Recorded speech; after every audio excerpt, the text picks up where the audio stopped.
العلم هو النور الهادي والمفتاح لكل الخير من يرد الله به خيرا. الرحيم. وعن عثمان رضي الله عنه أنه كان إذا وقف على قبر بكى حتى يبل لحيته، فقيل له تذكر الجنة والنار فلا تبكي وتبكي من هذا؟ فقال إن رسول الله صلى الله عليه وسلم قال إن القبر أول منزل من منازل الآخرة، فإن نجا منه فما بعده أيسر منه، وإن لم ينج عنه فما بعده أشد منه. وقال رسول الله صلى الله عليه وسلم ما رأيت منظرا قط إلا والقبر أفظع منه. رواه الترمذي وابن ماجة. فقال الترمذي هذا حديث غريب۔ حضرت عثمان بن عفان رضی اللہ عنہ سے روایت ہے کہ جب وہ کسی قبر کے پاس کھڑے ہوتے تو اس قدر روتے کہ داڑھی آنسوؤں سے تر ہو جاتی۔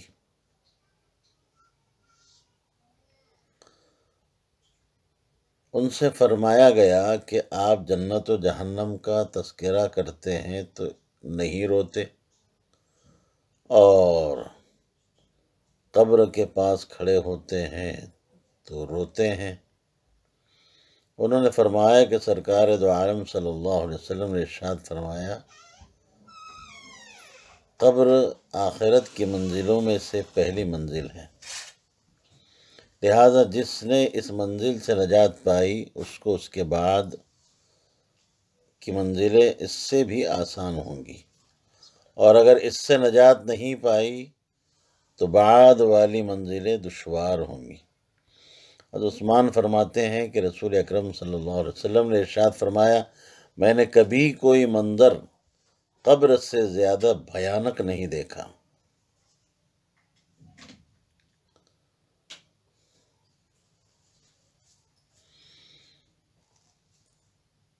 انہو کان،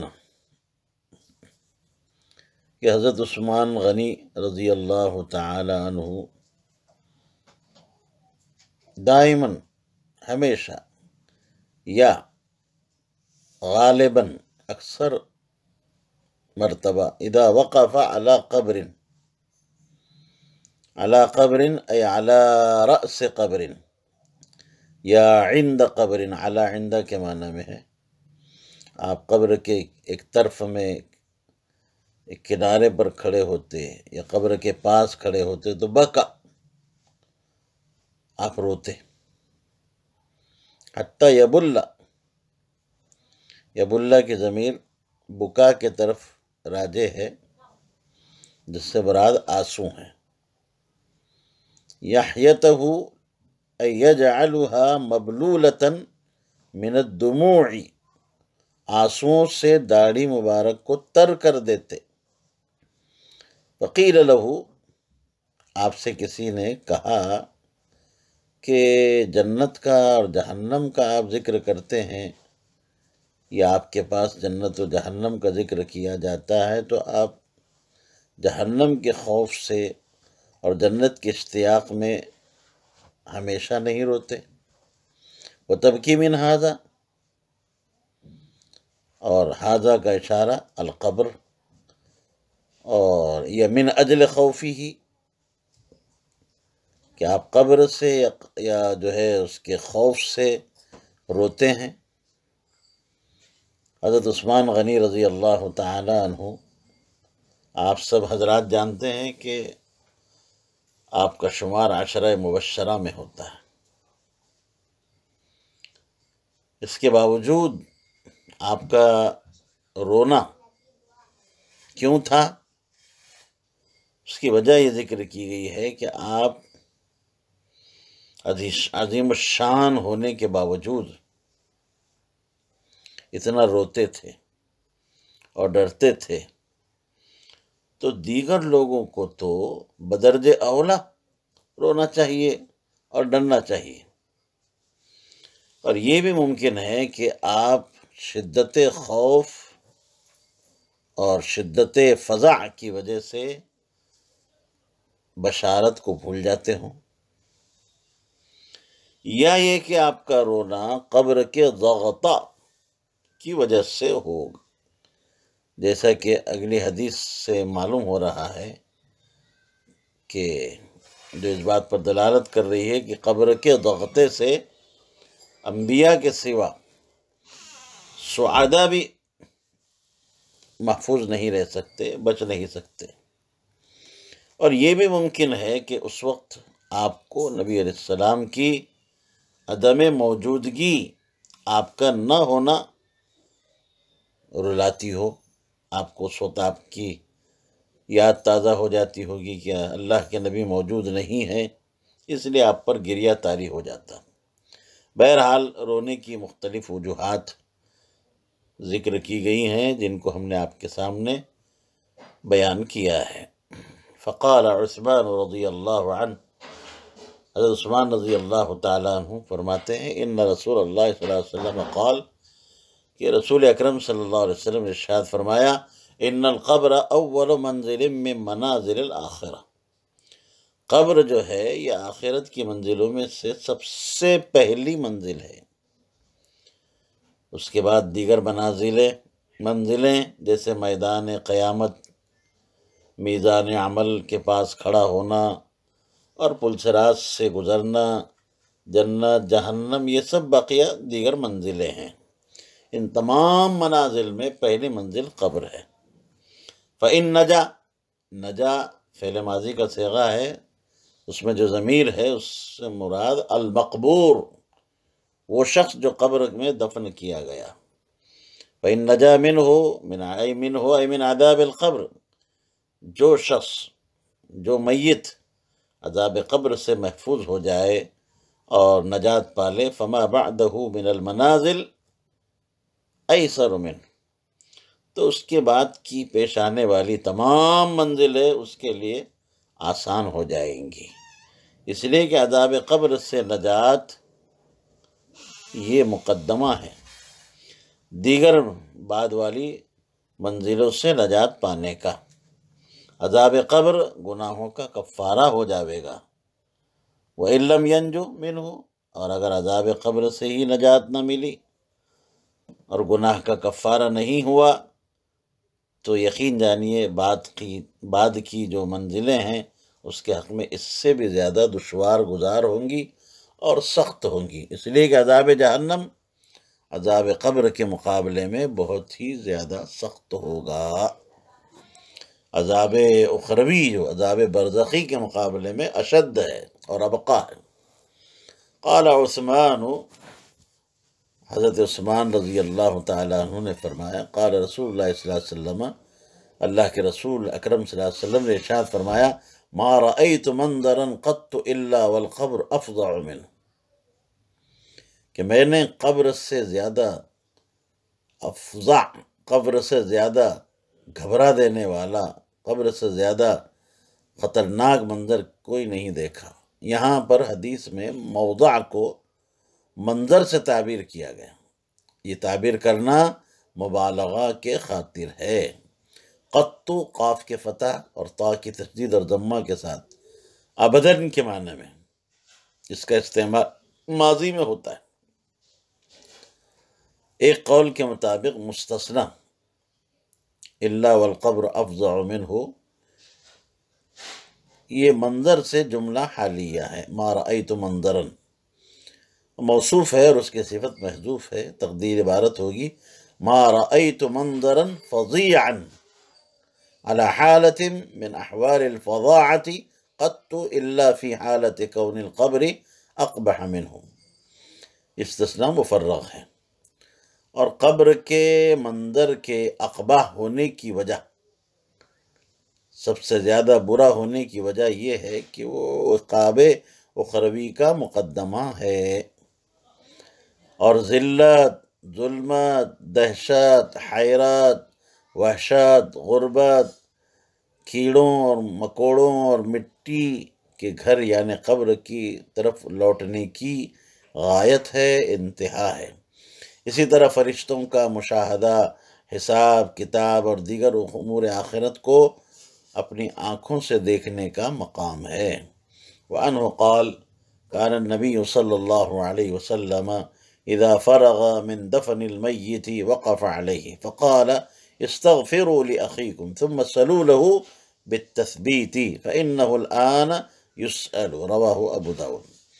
حضرت عثمان غنی رضی اللہ عنہ سے مروی ہے، وہ فرماتے ہیں کہ نبی کریم صلی اللہ علیہ وسلم جب میت کے دفن سے فارغ ہو جاتے تو قبر کے ایک سرے پر، ایک کنارے پر کھڑے ہو جاتے اور اپنے صحابہ سے فرماتے تم اپنے بھائی مومن کے لیے استغفار کرو، پھر اس کے لیے ثابت قدمی کی دعا کرو، اس لیے کہ اس وقت اس سے سوال کیا جا رہا ہے۔ رواہ ابو داود۔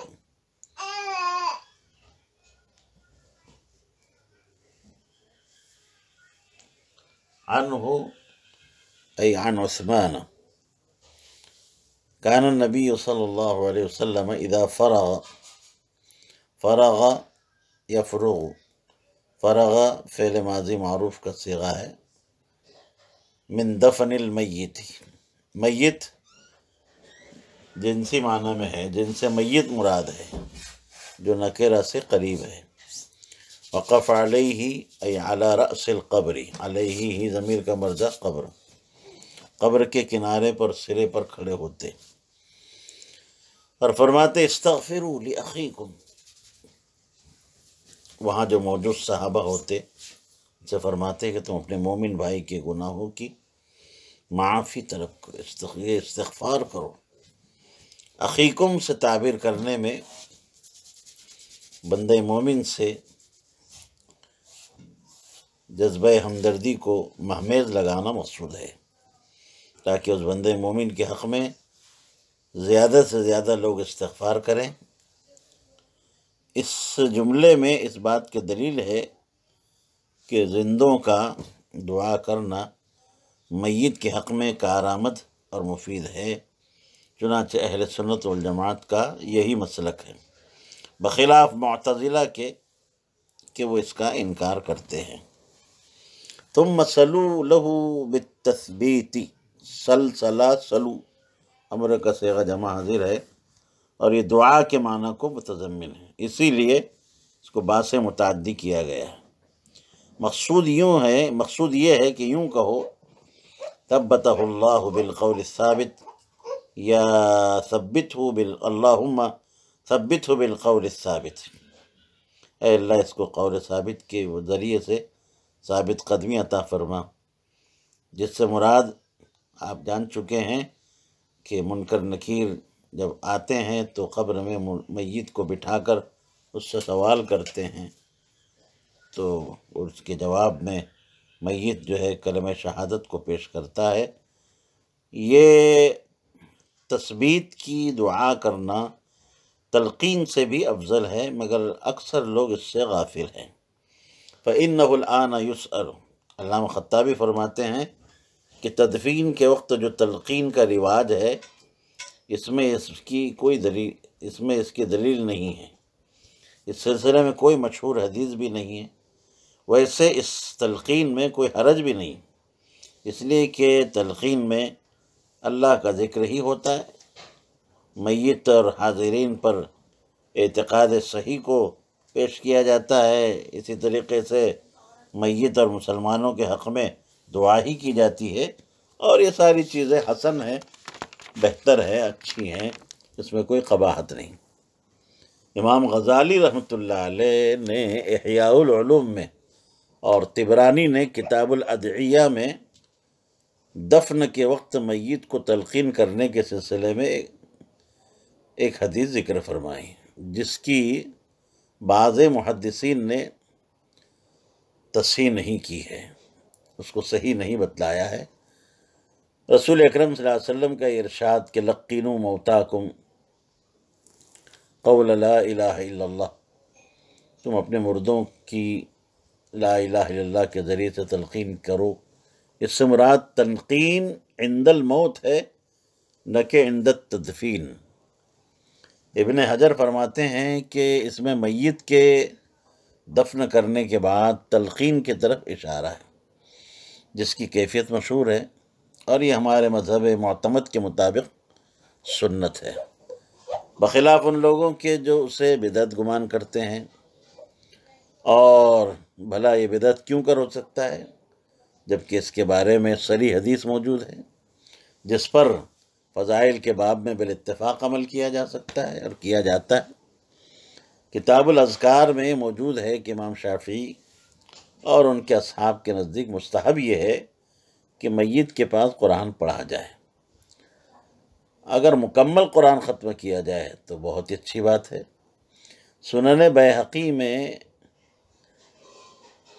ہے کہ ابن عمر رضی اللہ عنہ نے میت کی دفن کے بعد قبر پر سورہ بقرہ کی ابتدائی آیات مفلحون تک اور آخری آیات آمن الرسول بما انزل سے اخیر تک پڑھنے کو مستحب بتلایا ہے، اور ایک روایت میں ہے کہ میت کے سرحانے ابتدائی آیات یا آخری آیات پڑھی جائیں۔ تلقین میت اکثر شافعیہ اور حنفیہ کے نزدیک مستحب ہے۔ وعن ابی سعید رضی اللہ عنہ قال قال رسول اللہ صلی اللہ علیہ وسلم ليسلط على الكافر في قبره 99 تنينا تنهسه وتلدغه حتى تقوم الساعة لو أن تنينا منها نفخ في الأرض ما أنبتت خضرا، رواه الدارمي وروى الترمذي نحوه وقال 70 بدلہ 99۔ حضرت ابو سعید رضی اللہ عنہ سے مروی فرماتے ہیں کہ رسول اکرم صلی اللہ علیہ وسلم نے ارشاد فرمایا کہ کافر پر اس کی قبر میں 99 اژدہے ایسے مسلط کیے جاتے ہیں کہ جو اس کو ڈستے رہتے ہیں اور ڈنک مارتے رہتے ہیں یہاں تک کہ قیامت قائم ہو، قیامت کے قائم ہونے تک۔ اگر ان میں سے ایک اژدہا بھی زمین پر پھنکار مار دے تو زمین پر سبزہ نہ اگے، زمین سبزہ نہ اگائے۔ اس کو روایت کیا ہے دارمی نے اور ترمذی نے اسی طرح روایت کیا، اور 99 کے بجائے 70 کا عدد ذکر کیا۔ لَيُسَلَّطُ عَلَى الْكَافِرِ فِي قَبْرِهِ، اللہ تعالیٰ مردے کو عذاب اور اذیت دینے کے لیے کافر پر قبر میں 99 اژدہے مسلط فرمائیں گے۔ 99 تنین، تنین تاکہ کسرہ نون کے تشدید کے ساتھ، اژدہا جو انتہائی زہریلا اور بڑے جسم والا سانپ ہوتا ہے۔ اب رہا 99 کے عدد کی تخصیص کیوں، اس کی کیا وجہ ہے؟ تو سب سے پہلی وجہ جو کہ ظاہر ہے کہ رسول اکرم صلی اللہ علیہ وسلم جو بھی بات ارشاد فرماتے ہیں وہ وحی کے ذریعے سے ہی بتاتے ہیں۔ وما ينطق عن الهوى ان هو الا وحی یوحی۔ دوسری وجہ یہ بھی کہا جا سکتا ہے کہ اللہ تعالیٰ کے 99 اسماء حسنی ہیں اور کافر نے اس ذات کے ساتھ دوسروں کو شریک ٹھہرایا ہے، ذات میں بھی، صفات میں بھی، عبادت میں بھی، جس کے یہ 99 اسماء حسنی ہیں، اس لیے ہر نام کے بدلے ایک ایک اژدہا مسلط کیا جائے گا۔ تیسری وجہ یہ بتائی گئی ہے کہ اللہ تعالیٰ کی 100 رحمتیں ہیں جن میں سے اللہ نے ایک رحمت دنیا میں نازل فرمائی ہے، جس کے نتیجے میں تمام انسان، جن، جانور، کیڑے مکوڑے آپس میں ایک دوسرے کے ساتھ رحم کا، نرمی کا معاملہ کرتے ہیں، محبت کا معاملہ کرتے ہیں، وحشی جانور تک اپنے بچوں کے ساتھ شفقت کرتے ہیں، اور 99 رحمتیں اللہ تعالیٰ نے آخرت میں اپنے بندے مومن پر رحم کرنے کے لیے رکھ رکھی ہیں، اس لیے ہر رحمت کے بدلے ایک اژدہا مقرر کیا جائے گا۔